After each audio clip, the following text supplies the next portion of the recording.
Solo ride muna hanggang Lipa, Batangas. Time check muna tayo. Mag 2 AM na nung mag-ride out ako. At dito, nasa San Pedro na ako.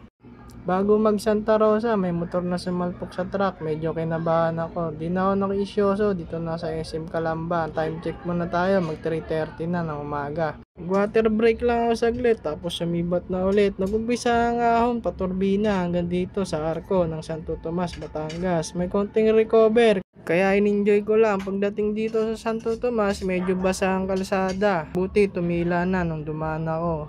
Dito sa Tanawan, mag-uumpisa ulit ang ahon hanggang dito. SM Lipa, time check muna tayo. Mag 5 AM na ng umaga.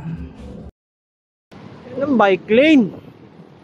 Ang bike lane sa Lipa. Kumain muna ako dito sa crossing. Abang hinihintay mga kasama ko. Yun, nakompleto na kami. Sibat na ulit. Dito, mababang lusong hanggang Alitagtag. Nagpicture lang saglit sa simbahan ng Taal, tapos sibat na ulit. Sa Lemery na pala kami ahon. Mag-uumpisa ang ahon dito hanggang Tagaytay Rotonda na may habang 36 km. Hindi ka magsisisi pag umahon ka dito. Sa ganda ba naman ng mga tanawin, kaya ang sarap umahon sa Lemery. May mga makukunat lang na ahon bago ka makarating ng Arco ng Nasugbo. Dumaan muna kami pala dito sa praying hand para mapagpa-picture sila. Bago mag-rotonda, maghihiwalay na kami dito kaya nagpaalam na ako sa kanila. Hindi mong subukan ang loop na to, may kabuuang 182 km. Salamat sa pagsama. Please like and share mga kapiyesa. Salamat sa panonood.